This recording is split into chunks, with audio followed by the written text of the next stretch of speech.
ముందుగా మీ అందరికీ నమస్కారం. నమస్కారం అంటే కూడా మీరు చాలా పెద్దవారు. మీ అందరికీ పాదాభివందనాలు.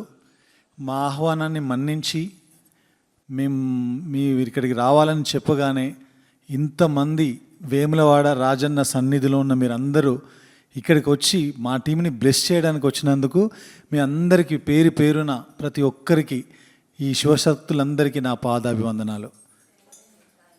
మీ అందరికీ తెలుసు, పక్కన కూర్చున్నారు తమన్న గారు. సో మేము ఓదెల 2 అనే ఓ సినిమాని తీసాము. ఆ సినిమాలో తమన్న గారు శివశక్తి క్యారెక్టర్ ప్లే చేశారు, ఆ రోల్ పోషించారన్నమాట. సో ఆవిడ మీ గురించి నేను చెప్పినప్పుడు, కథ చెప్పినప్పుడు, మీ అందరికీ తెలుసో లేదో, నాది కూడా కరీంనగర్ జిల్లానే. అక్కడ ఓదెల అనే గ్రామం నాది. నేను వేములవాడకి చాలాసార్లు వచ్చాను. అక్కడ మనకు ఆ కల్చర్ కూడా తెలిసి, నాకు కోడెను చుట్టూ దింపి కట్టేయడం అదంతా. సో మన కల్చర్ గురించి, మన దగ్గర ఉన్న శివశక్తుల గురించి, శివశక్తుల గురించి నేను తనకు చెప్పినప్పుడు తను చాలా ఎక్సైట్ అయ్యి తప్పకుండా ఈ పాత్రని నేను పోషించాలి. ఇప్పటివరకు నేను చేసిన సినిమాల్లో ఇది నాకు చాలా గొప్పగా దొరికిన అవకాశం. ఈ అవకాశాన్ని నేను తప్పకుండా వినియోగించుకోవాలని తను ప్లే చేశారు.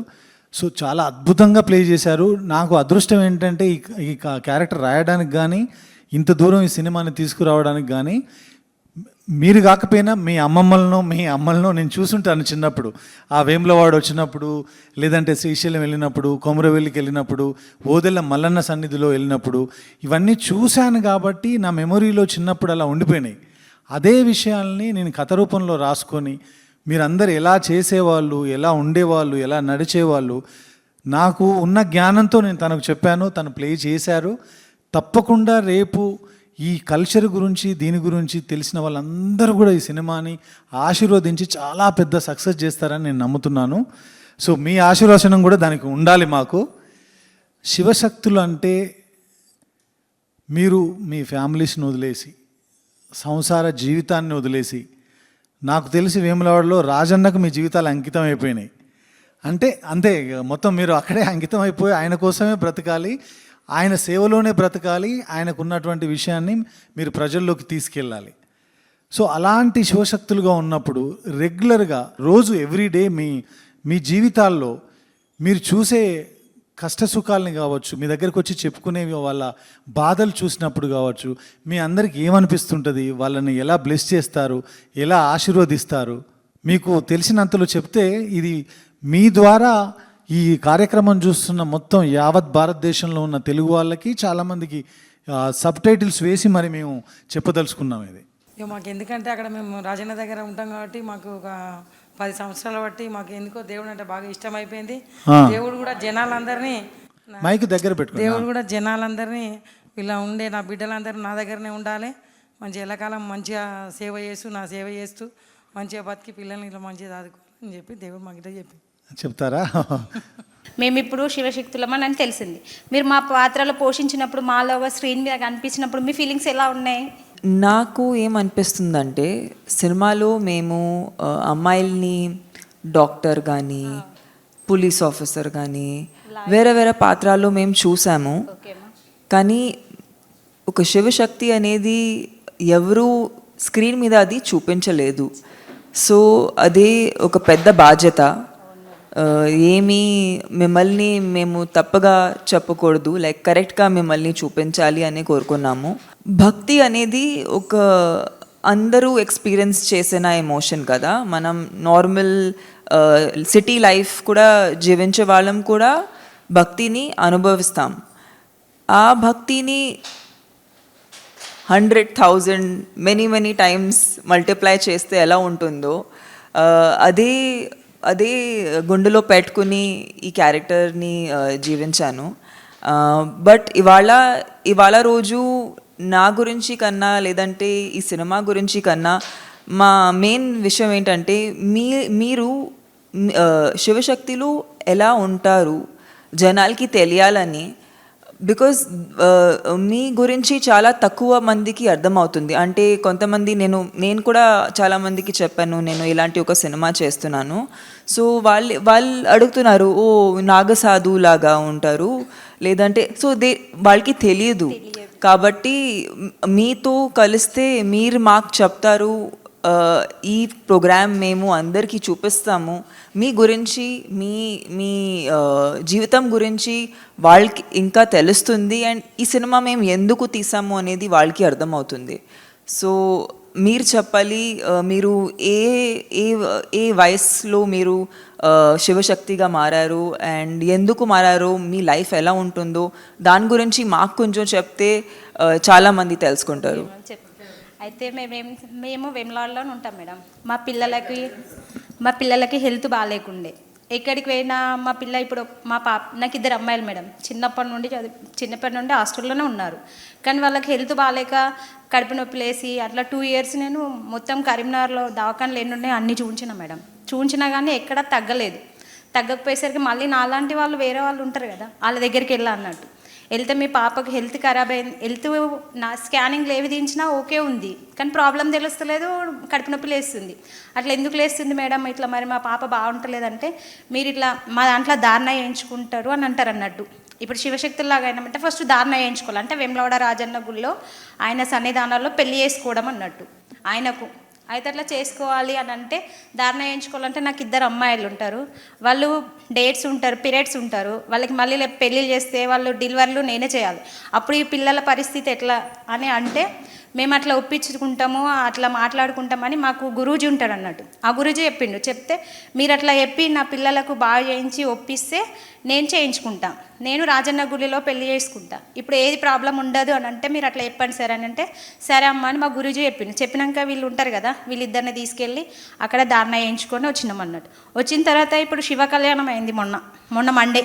నెక్స్ట్ మండే రోజు అందరం అక్కడికి వెళ్ళాము, సన్నిధానంలో ఉంటాం. పెళ్ళి అంటే ఎట్లా మేడం, మేము పోతామా అక్కడ, మేము కూడా అన్ని రుద్రాక్ష ఉంటుంది చిన్నది, ఆ చిన్నది రుద్రాక్ష వేరే చేంజ్ చేసుకుంటాం.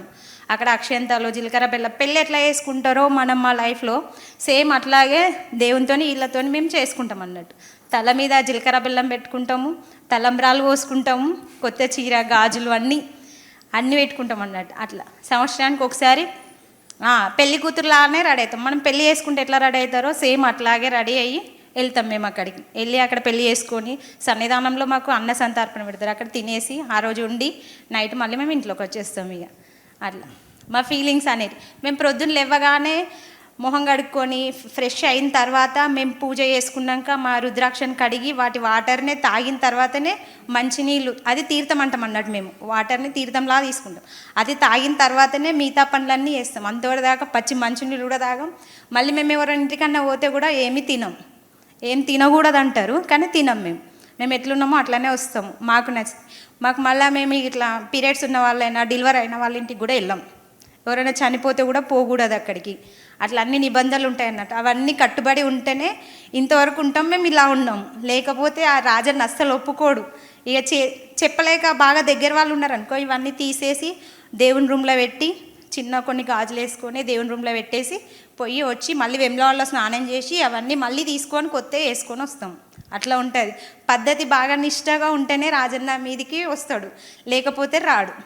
రాజన్న మీదికి పద్ధతి ఉంటే వస్తానన్నారు కదా, వచ్చినప్పుడు ఆయన మీ వ్యక్తిగత కుటుంబంలో జరిగిన సమస్యల గురించి చెప్పాలనిపిస్తుందా మీకు, ఊరి సమస్యల? అంటే మన దగ్గర వాళ్ళు ఉంటారు కదా సార్, దగ్గర వాళ్ళు ఉన్న వాళ్ళు వాళ్ళు ఇప్పుడు బాధ ఉంటుంది, నాలో ఉన్న బాధ ఉంది, నా ముంగటున్న బాధ వాళ్ళు ఉంటారు, అలా బాధ భరించలేని వాళ్ళు ఉంటే వాళ్ళు వస్తారు, నాకు ఇట్లా ఉంది ఆపతి, మరి ఎన్ని చేసినా తగ్గట్లేదు, మరి నేను ఏం చేయాలి అని అన్న వాళ్ళకు కూడా చెప్తారు. మీకు ఇక్కడ స్పృహలోకి వస్తుంది ఏం చెప్పాలో, అప్పటి వరకు మాకు ఏం తెలియదు, పూనకం అట్లా వస్తుంది అన్నట్టు. అప్పటి వరకు మాకు ఏం తెలియదు. మీరంతా అదృష్టవంతులు, ఆయన మీ లోపలికి ప్రవేశిస్తాడు. ఇక ఆమెకు వస్తుంది ఆల్రెడీ శివదేవుడు, కాశీ విశ్వేశ్వర స్వామి ఉన్నాడు ఆమెలో. ఆవిడని ఇలా చూడడం, దగ్గర నుంచి చూడడం, మిమ్మల్ని కలవడం మా అదృష్టం అండి నిజంగా. మేము అందుకే ఈ సినిమా ప్రారంభోత్సవం కూడా మేము కాశీలోనే చేయడం జరిగింది. ఈ సినిమాకు సంబంధించిన ఏదైతే మేము తీసామో దాన్ని ఫస్ట్ టైం ప్రపంచానికి చెప్పే ముందు దాన్ని తీసుకెళ్ళి కుంభమేళాలో మేము దానికి ప్రజల్లోకి తీసుకెళ్ళడం జరిగింది రిలీజ్ చేసి. ఫస్ట్ నేను డాక్టర్ నుంచే పడ్డా. అయితే రక్తము నాకు తలకాయల రక్తం గడ్డ కట్టింది, ₹1 బిల్లెలుపు కట్టింది. అయితే హాస్పిటల్ అన్నీ తిరిగినాం మేము. హాస్పిటల్ అన్నీ తిరిగితే అమెరికా కూడా వేసుకుపోయారు నన్ను. వేసుకుపోయినా బతకది అన్నారు. ఇక లాస్ట్ ఒక 4 సంవత్సరాలు తిరిగిన నేను. అమెరికా డాక్టర్ ఏమన్నాడంటే ఇక అయిపోయింది ఇంటికి వేసుకోరు అన్నారు. అన్నాక తీసుకొచ్చి గడ్డలేసారు.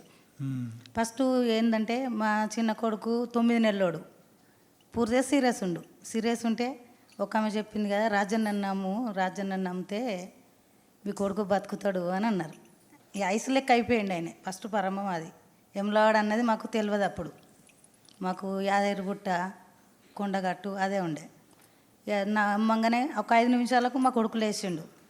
ఇక అట్లా సోమవారము సంవత్సరానికి ఒకసారి పోయినాం మేము. ఒక 25 సంవత్సరాలు అవుతుంది కావచ్చు. పోయినాక ఒక 4 ఏళ్ళు 5 ఏళ్ళకు కాశీ విశ్వనాథుడు వచ్చి ఇంట్లోనే ముసలైనగా వచ్చుడు పెట్టిండు. వచ్చుడు పెట్టినాక డాక్టర్ నుంచి పడ్డా నేను. ఇక అది నొప్పి లేచింది బాగా. నొప్పి లేచినాక కూడా ఇదేంది మేము సంవత్సరానికి ఒకసారి పోయినాక ఇంత బతకదా అంటారు అంటే లాస్ట్ గడ్డలో కూడా వేసారు నన్ను. గడ్డలు వేసినాక మా చిన్న కొడుకు 10వ తరగతి ఎగ్జామ్ రాసి హైదరాబాద్ వచ్చిండు. హైదరాబాద్ వచ్చినాక మళ్ళీ ఇట్లా గడ్డలు వేసిర్రు అనగానే ఎక్కడి నుంచి ఆడికి వచ్చినాక నా పొడుగు వండి ఈ సంవత్సరం ఏం లోడపోలేదు, అందుకే మా అమ్మ చచ్చిపోలేదని ఏడుచుడు పెట్టిండు. ఏడితే కళ్ళు తెరిచిందట. నేను తెరిచినాక తీసి లోపలేసారు. లోపలేసినాక హైదరాబాద్ ఒక ఆమె వచ్చి లేదు నాకు జోల పట్టాలి, జోల పడితే నేను బతికితా అని రాజన్న వచ్చి ఆమెకు చెప్పిండు. నేను పట్టా అని అన్నా. కానీ పట్టినాక నాతోటి ఒక 20 మంది బతికారు. ఒక ఆమెకు 5 ఏళ్ళ పిల్లకు పేగు మడత పడ్డది. అయ్యో హాస్పిటల్ పంట తిరుగుతుంటే గిట్లెట్లయితుంది. నాకు కాశీ విశ్వనాథుడు ఒక చిన్న పిల్లగాని రూపంలో వచ్చి వాళ్ళని ఎందుకు రక్షించవు అన్నాడు. అయ్యో మీ గిట్లుందా మీ ఒంటిలా మీ పిల్ల ఒంటిలా అంటే నిజమే శివుడు అని అన్నారు. అంటే ఆ పిల్లకు ఫోన్ల ధరనే బాగా చేసిన. ఫస్ట్ కరీంనగర్ జిల్లాలో 3 కర్ణ వచ్చి వేసుకుపోతుర్రు. చిన్న పిల్లలు ఉన్నారు వాళ్ళకు. అయ్యో వాళ్ళు బతకాలి కదా మన కుటుంబం వెనుక చిరి వాళ్ళని కాపాడాలి నేను. ఈ రాజన్న లేడా గుళ్ళే అని రాజన్నకి మొక్కాలే అంటే వాళ్ళని కూడా తీసుకొని చాటు పెట్టేటోళ్ళని వాళ్ళని బతికిచ్చిండు. నేను కూడా బతికిన. పిల్లలు కానోళ్ళకు 15 ఏళ్ళు 20 ఏళ్ళు ఇట్లా ఆయాసపడ్డోళ్ళకు అయ్యో వాళ్ళు ఇంత ఆయాసపడుతుర్రు అన్నాక మళ్ళీ నాకు రాజన్న అయినా యమలాడ రాజేశ్వర స్వామి కాశీ విశ్వనాథుడు మా దిక్కు సిద్ధేశ్వరుడు ఉంటాడు. వీళ్ళొక గిట్లనే నీళ్ళక తెల్ల బట్టలు వేసుకొని అమ్మ వాళ్ళకి పిల్లలు లేక అల్లాడిత్తుర్రు, నువ్వెందుకు అట్లుంటున్నావు, మేము లేమని ఇవ్వంట్లే, నువ్వు వాళ్ళని బట్టు వాళ్ళకి సాయం చెయ్యి అంటే నేను ఒక 60-70 మందికి సంతానం ఇప్పించిన, ఒక 30 మందికి పెళ్ళిళ్ళు చేసిన. ప్రాణాలు పోయేటోళ్ళకి కూడా నేను కాపాడిన. కానీ నేను రూపాయి తీసుకోలే. ఎందుకంటే నా ఇంట్లో ఆపతి వెనక సిరి ప్రజలని నేను కాపాడాలి. యమలాడకు ప్రజలు ఇంత పెరగాలి. మీరే ఇంకేముంది, ఆయన శివయ్య మీ రూపంలో ఉన్నాడు. భక్తి అంటే అది డెఫినెట్గా మేమిద్దరం ఈ సినిమా షూట్ చేసేటప్పుడు ఎంత స్ట్రాంగ్గా ఫీల్ అయ్యాము. అండ్ మీకు తెలియాలి సర్ వైఫ్ యాక్చువల్లీ చాలా పెద్ద, she a very big Shiv bhakt. And ఆమె నన్ను చాలా ఇన్స్పైర్ చేసింది యాక్చువల్లీ. మంచిగా చేసినావు కదా నువ్వు. యా వెరీ ఆమె నాకు ఒక శివలింగం కూడా ఇచ్చింది. నేను నా ఇంట్లో అది నా టెంపుల్ ఉంటుంది అక్కడ నేను దానికి స్థాపన చేశాను. సో మిమ్మల్ని చూసి నిజంగా మేము మీ లైఫ్ ఎలా ఉంటుందో అది అర్థం చేసుకోవడానికి నిజంగా మేము చాలా ఎక్సైటెడ్గా ఉన్నాము. మేడం ఇది ముందటికి నువ్వు నడిపితే నువ్వు మంచిగా పైకొస్తావు. మాకు కూడా శివ పార్వతులు అన్నది మాకు కూడా విలువ పెరుగుతుంది, నీకు కూడా నువ్వు గొప్పతనం వస్తుంది. Through you Vemulawada Rajanna Shiva people Yamalawada అంటే ఏంది, రాజరాజేశ్వరుడు అంటే ఏంది, రాజరాజేశ్వరు అంటే ఏంది, పార్వతి ఏంది అన్నది నీ ధరణ ముందుకు నడవాలి. శివుడి నేమ్ మీ ద్వారా పీపుల్లోకి వెళ్ళాలనేది తన విషయం అంట, నా కోరిక. Thank you so much. మీరు ఇలా చెప్తుంటే నాకు యాక్చువల్లీ నేను చాలా చాలా ఫీల్ అయిపోతున్నాను. Thank you so much. Life మీరు చెప్పినవి విన్న తర్వాత మీరు అంత పెద్ద ఇన్సిడెంట్ జరిగిన తర్వాత మీరు సర్వైవ్ అవ్వడమే శివుడి యొక్క కృప, శివుడి యొక్క అంతే ఆయన దయ. మళ్ళీ మీ ద్వారా మినిమం 100 ప్రాణాలు కాపాడారు. దానికి మించిన శివశక్తి ఇంకేమిటి? శివుడి యొక్క ఒక శక్తి 100 ఏమిటో పానాలు చెప్పండి. కాపాడిన నేను, ఒక 150 మందికి సంతానాలు కూడా ఇప్పించిన నేను. Oh my God.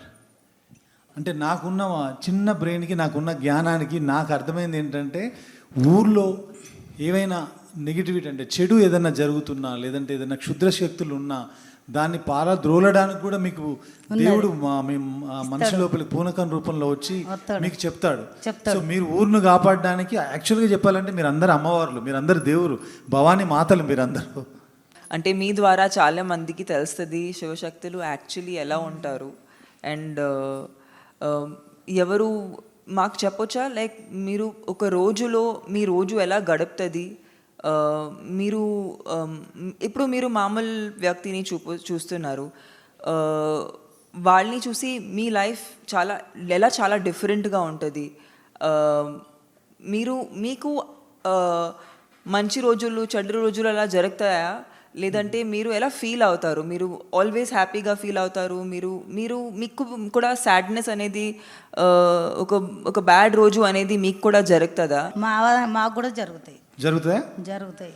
మేము కూడా మస్తు కష్టపడాల్సిన పరిస్థితి. మేము కూడా శివుడు ఎన్ని పరీక్షలు పెడతాడో అన్ని నెగ్గాలి మేము కూడా. ఇప్పుడు నాయి చెప్తే అయితే నువ్వు షాక్ అవుతావు మేడం. మస్తు నరకం అన్ని చూపించినాయి, అన్ని నెగ్గుకుంటున్నా నేను. పరీక్ష పెట్టినా ఇప్పుడు నేను శివునిలో లోకమైన పరీక్షలు పెడతాడు. ఇప్పుడు నాకు 9 సంవత్సరాల సంధి పెట్టిండు పరీక్షలు. నేను పిల్లల్ని కూడా ఇచ్చిపెట్టి నేను గుట్టల పంట తిరిగి వచ్చిన 7 సంవత్సరాలు తిరిగి వచ్చిన నేను. అబ్బా బాబా. అమ్మ, ఇప్పుడు మీరేమో శివశక్తులు, మీరే మా కష్టాలు తీర్చేవాళ్ళు. మరి ఇందాక మీరు అంటున్నారు మీకు కూడా కష్టం వస్తుందని. ఆ కష్టం ఇంకోరి కష్టం తీర్చడం కోసం వచ్చే కష్టమా, లేదంటే మీ జీవితంలో మీ కుటుంబంలో వచ్చే కష్టం? నా కుటుంబంలో నాకే వచ్చింది కష్టం. మీకే వచ్చింది. అయినా దాన్ని తట్టుకొని దానిలోంచి నెట్టుకొని బయటికి వచ్చి మళ్ళీ రాజన్న సేవ చేసుకుంటున్నారు. చేస్తున్నా, ఇంకా ప్రజలకు చేస్తున్నా, నా ఇంట్లో చేస్తున్నా. ఎట్లా అని సార్ చెప్తున్నా. నా కొడుకు, నేను ఎన్ని సంవత్సరాలు నా కొడుకు స్కూల్కి వెళ్తుండు, నెత్తురు వస్తున్నా అంటే మేము నమ్మలే. మా అబ్బాయి అయితే పిల్లలు చెప్పినా, నేను ఎవరు చెప్పినా నమ్మలే. అప్పుడు పనికి పోతున్నా నేను, నమ్మక అంత ఒకసారి ఇంటికాడనే ఉండి చూసిన నేను. ఆ పిల్లాడు అక్కే నిజమా, అయ్యో పిల్లలు ఆటపాటలతో ఇట్లా అబద్ధం ఆడతారు అని నేను నమ్మలేను. చూసినాక నిజమే అన్నారు. నేను నలుగురు దగ్గరికి 3 దగ్గరికి వేరా. నువ్వు రాజానని వేసుకో, మీ ఎక్కడ కానింగ్ తీసినా ఏది రాలేదు. రాజానని అన్నాడు. అయినా చేయించుకున్నాక కూడా కష్టాలే పెట్టిండు నన్ను చాలా వరకు. అయినా ఇప్పటికైనా మస్తు కష్టం పడుతున్నా నేను. కానీ ఎక్కడ ఏ దారి లేకుండా మళ్ళీ తండ్రిని కొలుతూనే ఉన్నా. కానీ ఎక్కడైనా కొంచెమైనా ఇయ్యగలుగుతాడు కావచ్చు అని ఆశ కొద్ది నేను అంత బమల ఇంకా అసలు రాజన్నను కొలుతూనే ఉన్నా. చూసారా మరి, అన్ని కష్టం వచ్చినా మీరు రాజన్న వదలట్లా. నాకు నా తినే పరిస్థితిలో నేను లేకున్నా కానీ నా పిల్లలకు ఇచ్చిండు కదా రాజన్న జోలై, అడకచ్చైనా పెట్టుకుంటా అన్న ఉద్దేశం కొద్దీ నేను నా పిల్లలను నా భర్తనైనా కాపాడుకుంటా వస్తున్నా. అమ్మ, మీరు మీ సాధనలో ఏం చేస్తారో కొంచెం మాకు చెప్తారా? నాకు సమస్య ఏమొచ్చిందంటే, మా భర్త ఉన్నప్పుడు, మా భర్త లేడు, చనిపోయిండు. 12 సంవత్సరాలు అవుతుంది. భర్త చనిపోయినాక నాకు ముందే రాజన్న అందరి ద్వారా ఇట్లా చెప్పిర్రు, నేను చేయించుకోలేదు. ఇక మంత్రాలు యంత్రాలు మాకు పడలేవు, మా కుటుంబానికి చేసిర్రు బాగా పడకుండా. ఆ రకంగానే చనిపోయిండు. ఇక పిల్లలు కూడా మంచిగా లేరు, ఇల్లు విడిచిపెట్టి 4 సంవత్సరాలు బయట ఉన్నా. మళ్ళీ ఇక చేయించుకుంటే నలుగురు ఏమనుకుంటారు అట్లా అని చేయించుకోలే. మా చిన్న అబ్బాయి చనిపోయే పరిస్థితులు ఉన్నాడు. ఇక దవాఖానలో కార్తీక్ హాస్పిటల్ తీసుకోవద్దు, గంటకు 5,000 ఒడిచినాయి. ఇక నాకు కూడా ఆరోగ్యం బాగాలేదు, షుగరు, థైరాయిడ్, బీపీ ఇవన్నీ అనారోగ్యంగా బాగాలేను. భర్త చనిపోయినాక ఉంటాయి కదా పరిస్థితులు బాగుండయి. చేనేత కార్మికులమని ఆర్థిక పరిస్థితిగా బాగాలేము అప్పుడు. ఇక అప్పుడు అబ్బాయి కూడా మంచిగా చదువుకున్నాడు, మా పెద్ద అబ్బాయి 10th చదువుకుంటుండు. ఆయనకి మంచి మార్కులు వచ్చినాయి, ప్రీ సీట్ వచ్చింది. ప్రీ సీట్ రాని వాళ్ళకి 2,25,000 కట్టాలి. ఇక సరే ఆ అబ్బాయిని చదివిమని అన్నారు పార్టీ ద్వారా. మళ్ళీ ఇక చిన్న అబ్బాయి బాగాలేడు, చనిపోయే పరిస్థితిలా వచ్చిండు. అయితే శివయ్యనే నాకు ఇట్లా శివయ్య మనుషులు ఇట్లా అట్లా చేయించుకున్నవారు కలలో కనబడి చెప్పిండ్రు, నేను ఉన్నా అని చెప్పేసి ఇట్లా అన్నారు. ఇక ఆయనకు గంటలలోనే పానం పోతుంది అన్నారు. ఏది మా చిన్న అబ్బాయికి డెంగ్యూ జ్వరం వచ్చింది. కరీంనగర్ చెల్మనానందరావు దవాఖానలో వేసిర్రు. వేస్తే ఇక అప్పుడు ఎవరేమన్నా అనుకొని నేను చేసుకుంటా అని మొక్కిన. నాకు కళలో మస్తు కనబడ్డాడు దేవుడు. ఆ దేవుణ్ణి వేసుకున్న సుంది నాకు కష్టాలు ఏం లేవు. తమన్నా ఈ మూవీలో ఈ సినిమాలో మీ పాత్ర పోషించారు. జనరల్గా మీరు సినిమాలు ఇవన్నీ చూడరు కదా, మా కోసం ఈ సినిమా చూస్తారా? చూస్తాం తప్పకుండా. అంటే మిమ్మల్ని ఇన్స్పైర్ చేసుకొని మేము రాసుకున్నాం, తీసుకున్నాం. తప్పకుండా కలవాలి, చూడాలి అనే వచ్చాము. ప్రేమ, మీ మీద ప్రేమ కొద్దే వచ్చాం. మమ్మల్ని ఎవ్వరు ఇంతవరకు గుర్తించలేరు. కానీ మేము సినిమాలో ఏదన్నా చిన్న చిన్న తప్పులు చేస్తే మాత్రం మమ్మల్ని క్షమించండి, క్షమించి ఆశీర్వదించండి తప్ప. అన్ని తెలిసిన వాళ్ళే తిడుతుంటారు సార్. ఇప్పుడు మేము భిక్షకు పోతే కూడా మమ్మల్ని తిడతారు సార్, తిడతారు. వీళ్ళు ఇగో పెద్ద స్టైల్గా ఇది ఏదో జోలేసుకొని ఇట్లా బూతులతో కూడా తిడతారు సార్ మమ్మల్ని. మేము పోతుంటే అడుక్కోవాలన్నా మాకు బాధ అనిపిస్తుంది. అట్లా పోయి కూడా తిట్లు పడి కూడా మేము చేసుకుంటాం. అది మాకు తెలుసు, మాకు దేవుడు ఉన్నాడు, మేము మాట్లాడాలి, ఆ దేవుడితో చేసుకోవాలని అనిపిస్తుంది. మళ్ళీ భర్త చనిపోయినా కానీ మేము గాజులు కానీ బొట్లు కానీ తీయకూడదు. కానీ మమ్మల్ని ఏమంటారు తెలుసా, భర్త చచ్చిపోయినా కానీ అది గాజులు వేసుకుంటుంది, గాజులు వేసుకుంటుంది. ఇక ఇదేమన్నా అంటే రాజన్న అని పెళ్లి చేసుకున్నా అని అంటది.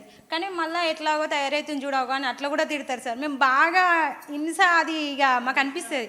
దేవుడు మమ్మల్ని ఇట్లా ఎందుకు అనిపిస్తుండు వాళ్ళతోని, పోనీలే ఏదో ఒక రోజు మాలాగానే అవుతారు కావచ్చు మీరు అనుకొని అట్లా కూడా ఊకుంటాం సార్. మేము తిట్టినా కానీ పడతాం. ఇక దేవుడు ఉన్నాడు, మమ్మల్ని రప్పించుకున్నాడు, అట్లా చేయించుకున్నాడు, దానికి మేము కాదు కదా బాధ్యత అని కూడా. మిమ్మల్ని తిట్టేవాళ్ళు కూడా వాళ్ళ తెలియనితనమే. ఆశీర్వాదం ఉంటుంది, శివయ్య ఆశీర్వాదం ఖచ్చితంగా ఉంటుంది మేడం. మేము మాట అన్నామంటే ఖచ్చితంగా మంచి జరుగుతుంది మేడం.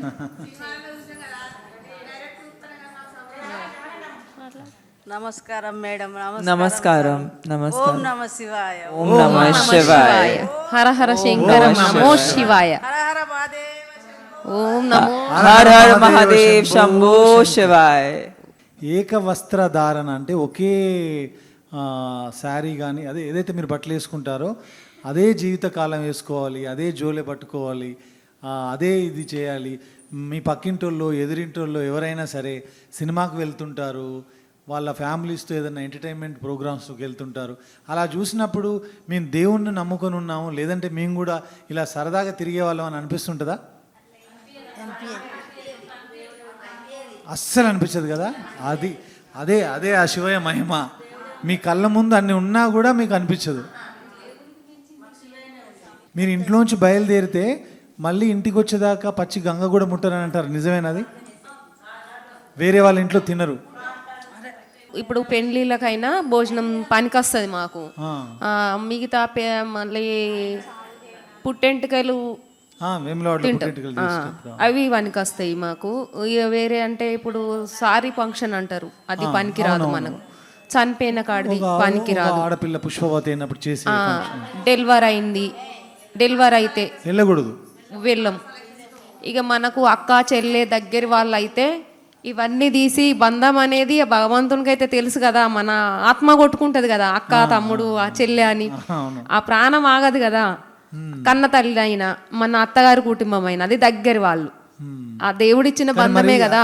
చాలా మనసుకి చాలా కష్టంగా ఉంటుంది. కష్టంగా ఇంట్లో మనిషి దూరం అయిపోయాడు, చనిపోయారు, వెళ్ళలేకపోతే. ఇప్పుడు మా అమ్మ నాన్న చనిపోయిండు, అప్పుడు ఏం చేయాలి? నేను తీయాలి కదా. నాన్న కాబట్టి దేవునికి అమ్మ నాన్న తర్వాతనే దైవం కదా. ఫస్ట్ మనం వచ్చిందే అమ్మ నాన్న దగ్గరికి వెళ్ళి, కాబట్టి అమ్మ నాన్న కంటే మించిన దైవం అయితే ఉండదు కదా. ఆ దేవునికి అన్ని మొక్కి అక్కడ పెట్టేసి పూజ గదిలో పెట్టేసి మనము అవన్నీ కార్యక్రమాలు అమ్మ వాళ్ళ ఇంటికాడ అవన్నీ అయిన తర్వాత మనం అక్కడ ఏం తినము, మన ఇంటికి మనం వచ్చేస్తాము. కానీ చూసుకుంటాం కదా, బాధ్యతలు అనేటివి చూసుకుంటాం కదా. తర్వాత మళ్ళీ గంగస్నానము ధర్మపురికి పోయి గంగస్నానం చేసి వచ్చి మళ్ళీ శివయ్య దగ్గరికి పోయి వచ్చిన తర్వాత అక్కడ శివయ్య చెట్టు కాడ దీపం ముట్టించిన తర్వాతనే మళ్ళీ మన ఇంట్లో పూజ చేసుకుంటాం, అప్పుడు వేసుకుంటాం. అంత నియమంగా ఉంటాం సార్. ఉంటారు. ఇక అట్లా సుస్థి ఉంటుంది మనకు, అక్కడికి పోయినందుకు మనకు సుస్థి ఉంటుంది. కానీ మళ్ళీ ఇప్పుడు మేమంటే మాకు ఆ నమ్మకం ఉంది, తమన్నా గారికి ఆ నమ్మకం ఉంది. ఇలాంటి ఒక సినిమా మేము చేసాము, రాసి తీసాము. ఇప్పుడు ప్రజల్లోకి 17వ తారీఖు, ఏప్రిల్ 17వ తారీఖు రాబోతుంది. చాలామందికి ఏముందంటే ఈ శివశక్తులకి దేవుడు వస్తాడా, వాళ్ళకి కనిపిస్తాడా, శివయ్య వీళ్ళకి కనిపిస్తాడు. నాకు కూడా ఒక ఇంత నమ్మకంతో కూడా మళ్ళీ నేను ఒక మాట అడుగుతాను మిమ్మల్ని, మీకు శివుడు కనిపిస్తాడా? కనిపిస్తాడు సార్. కలలో కనిపిస్తాడా లేక ఎట్లా? కలలో కనిపిస్తాడు. కలలో కనిపించి ఆ ఊర్లో కానీ ఆ మనుషులకు కానీ వచ్చే కష్టం మీతో చెప్తాడు. అది మీరు ప్రజలకు చెప్తారు. చెప్తాం. అది దేవుని రూపంలో ఎట్లా కనబడతాడు, కనబడు. ఇప్పుడు మనిషి, ఇప్పుడు దేవుడు మనసులో మేము మగవాళ్ళు కానీ ఆడవాళ్ళం కానీ రాజన్న మనుషులు ఉంటారు కదా, అట్లా పోషమ్మ ఎల్లమ్మ ఇట్లా ఏడ్చుకున్న వాళ్ళు ఉంటారు కదా, వాళ్ళ ద్వారా చెప్పిపిస్తాడు మనకు కళలో. ఒక్కసారి నమ్మలేదనుకో, మర్చిపోయినట్టయితే మళ్ళీ మళ్ళీ మనకు ఏదైనా కష్టం వచ్చినప్పుడు కానీ కళలో నీడలో కనబడి చెప్తూ ఉంటారు. అప్పుడు మనం నమ్మకము ఉండి మనం చేసుకున్నాం అనుకో, మన మనసులో మనం నమ్మకం ఉండి ఏదైనా చేసుకున్నాం అనుకో, మనకు నిజం అనిపిస్తుంది. అప్పుడు దేవుడని నమ్మచ్చు కదా. కరెక్ట్. ఇప్పుడు చూసారా, మన ఆత్మసాక్షిగా మనం నమ్ముకొని ఎవరికి చెప్పకు. మీరు ఒకటి అనుకున్నారు, అది నిజమైతే నాకు దేవుడు, లేకపోతే లేదని మనం అదిలో అనుకుంటాం కదా. అప్పుడు మనం నిజం అనిపించినప్పుడు అయితే నమ్మాలి కదా. అవును. అది మళ్ళీ ఇంకొకరికి చెప్తాము. ఇది ఇక్కడ ఉన్న వాళ్ళు, మన కెమెరా టెక్నీషియన్స్, ఇక్కడ ఉన్న డైరెక్టర్స్, ఇక్కడ ఉన్న మిగతా వాళ్ళు, అలాగే సామాన్య ప్రేక్షకులు, సినిమా చూసేవాళ్ళు, బయట ఉన్న ప్రపంచంలో చాలామందికి శివుడు కనిపించడు. మా ప్రయత్నమే ఈ సినిమా ద్వారా ఒక భక్తురాలు నిజంగా శివుణ్ణి కొలిస్తే శివుడు దర్శనమై వాళ్ళకి కనిపిస్తాడు. సో ఇలా కనిపించిన వాళ్ళందరికీ సినిమాలో మేము శివుణ్ణి చూపిస్తాం. ఒక మాటలో చెప్పాలంటే సినిమా ఓదలటు అదే. ఇప్పుడు మాకు కనబడాలా అంటే కూడా ఇప్పుడు మాకు దేవుడు వచ్చి కూడా చెప్తారు కదా సార్, అప్పుడు నమ్మాలి కదా. నమ్మాలి. అయ్యో నేను చూసా మాకేమి ఆపద ఉంది అని వీళ్ళు నిజమా అబద్ధమా అని కూడా మనం అడిగిన మన మనసులో అడగకపోతే కూడా వాళ్ళు చెప్తారు. అప్పుడు నిజమే కదా, మన మనసు లోపల ఉన్నాయి. చిన్నతనంలో అమ్మ మాకు, నేను 5వ క్లాస్ 5th స్టాండర్డ్లో ఉన్నప్పుడు మా గ్రాండ్ మదర్ నానమ్మ, ఆవిడ హెయిర్ అంత ఇలా వేసుకొని బొట్టిలా అనుకొని తను అలా చెప్తా ఉంటే నేను తెలియని తనంతో నేను తన మీద జోకులు వేసేవాడిని. నిజంగా నీకు లోపలికి ప్రవేశించాడా శివుడు, ఊరికే చెప్తున్నావని. తర్వాత ఒకరోజు ఆవిడ ఏం చేసిందంటే, ఇది మా ఊర్లో మా ఓదల్లో అందరికీ తెలుసు, మా విలేజ్ పీపుల్ అందరికీ. తను ఒకరోజు మాట్లాడుతూ ఇలా చేసేసి ఇటు పక్కన గడ్డివాములు అంటారు కదా, ఎండుగడ్డి మనం గేదెల కోసం వాటి కోసం తెచ్చి పెడతాం, అక్కడ పెట్టొద్దురా, అక్కడ పెడితే కాలిపోతుంది అందన్నమాట ఆవిడ అనింది. ఎవరు పట్టించుకోలే ఆమె పేరు నరసమ్మ, మా నానమ్మ పేరు. కరెక్ట్గా 24 గంటలు గడవక ముందు అక్కడ పెట్టిన గడ్డివాములు మొత్తం కాలిపోయినాయి. నెక్స్ట్ డే మొత్తం this happen in my village. ఏదైనా 24 గంటలు జరగక ముందే అక్కడ పెట్టిన గడ్డివాములు మొత్తం కాలిపోయినాయి. కారణం ఎవరికి తెలియదు. మళ్ళీ ఆవిడ చనిపోయేంత వరకు, లాస్ట్ ఒక 3-4 ఇయర్స్ బ్యాకే చనిపోయారు. ఆవిడ చనిపోయేంత వరకు తనే వెళ్ళి మంటలు ఆర్పిందనమాట. ఈ కాళ్ళన్నీ కాలిపోయి ఆ గుర్తులు అలాగే మిగిలిపోయినాయి.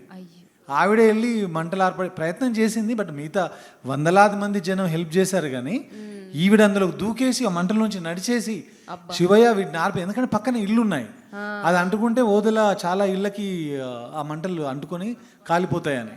సో ఇట్లా వాళ్ళని చూసి ఆ రోజు నుంచి ఇంకా అప్పటి నుంచి నేను ఆమెను చూసి కామెంట్ చేయడం ఆపేసా. చిన్నతనం తెలియదు, ఏంటి ఇలా అంటున్నారు, హెయిర్ ఇలా అంటుంది, ఇది ఏంటి అని. సో అలా నాలాంటి వాళ్ళు చిన్నప్పుడు అలాంటి తప్పులు చేసిన వాళ్ళందరికీ, మీలాంటి వాళ్ళని ఈ కార్యక్రమం ద్వారా, తమన్నా ద్వారా, ఇప్పుడు ఈ సినిమా ద్వారా శివుణ్ణి కొలిస్తే జరిగే మంచి విషయాలు తెలియాలనేదే మా ప్రయత్నం. తప్పకుండా మీ అందరి ఆశీర్వచనంతో ఈ శివతత్వం, ఈ శివశక్తుల శక్తి ప్రజల్లోకి వెళ్ళాలని మనస్ఫూర్తిగా కోరుకుంటున్నాను నేనైతే. Thank you sir. మేము ఈ సినిమా తీసేటప్పుడు ఒకే ఒక తప్పు చేశాము. మీలాగా మీ స్మైల్, ప్రతి ఒక్కరికి ఉన్న నవ్వు ఇంత అద్భుతంగా ఉంటుంది. అది మేము ఈ క్యారెక్టర్లో చూపించలేకపోయాము. నెక్స్ట్ సినిమా తీస్తే మీలాగా ఈ శివశక్తులు నవ్వుతుంటూ హ్యాపీగా ఉంటూ, కష్టాలు అందరికి ఉంటాయి, ఇలాంటి కష్టాలు ఎవరికి ఉండరు అనేది ఇప్పుడు ఆవిడ చెప్తున్నారు కదా. బట్ మీ అందరి నవ్వు చూసి అబ్బా నవ్వు అంటే ఇలా ఉండాలని అర్థమైంది. శివభక్తులు అంటే ఎప్పుడు హ్యాపీగా ఉంటారనేది నాకు కనపడుతుంది. అంటే మేము ఎంతమందిని కలుస్తాము, కానీ వాళ్ళ ముఖంలో ఎప్పుడు ఆ నవ్వు అనేది ఉండదు. మీ నవ్వు చూస్తే మేము ఎంత ఆనందపడుతున్నాము. Thank you. మీలాగా నవ్వాలని, మీలాగా హ్యాపీగా ఉండాలని ఆశీర్వదించి. మనకు కూడా ఉంటాయి బాధలు, కానీ మనం బాధపడే బదులు నవ్విస్తేనే బాగుంటుంది కదా మేడం. ఏప్రిల్ 17వ తారీఖు విడుదల అవుతున్న ఈ సినిమా మేము కష్టపడి ఇష్టపడి చాలా ప్రేమతో భక్తి శ్రద్ధలతో చేసాం. సినిమా ఏదో ఇంత పెద్ద సూపర్ స్టార్ ఉన్నారు, సినిమా చేసేద్దాం, జనాల్లోకి ఇది అట్లా వదిలేద్దాం అలాంటి ఉద్దేశంతో చేయాల. చాలా ప్రేమతో చేసాం. అదే ప్రేమతో మీరు ప్రేమగా మమ్మల్ని ఆశీర్వదించండి, అంతే చాలు మాకు. మీకు మా మీద కథ రాయాలని ఎలా అనిపించింది మేడం? సార్ అంటారు, సార్ రాశారు కదా. ఎలా ఎందుకు రాయాలి? ఎందుకు ఇందాక చెప్పాను కదా, ఆ ప్రాంతం నుంచి వచ్చిన వాడిని, అక్కడ చూసిన వాడిని కాబట్టి శివుడి తత్వాన్ని లేదంటే శివుడి భక్తిని ఒక కథలో చెప్పాలని అనిపించడానికి కారణమే నేను అక్కడ పుట్టడం వల్ల, అంతే. 17th ఏప్రిల్ మా సినిమా వదిలా 2 రిలీజ్ అవ్వబోతుంది. మీ ఆశీస్సులతో మేము ఈ రిలీజ్ మంచిగా జరగాలని, అందరికీ నచ్చాలని కోరుకుంటున్నాము. సో ప్లీజ్ మీ ఆశీస్సులు ఇవ్వండి.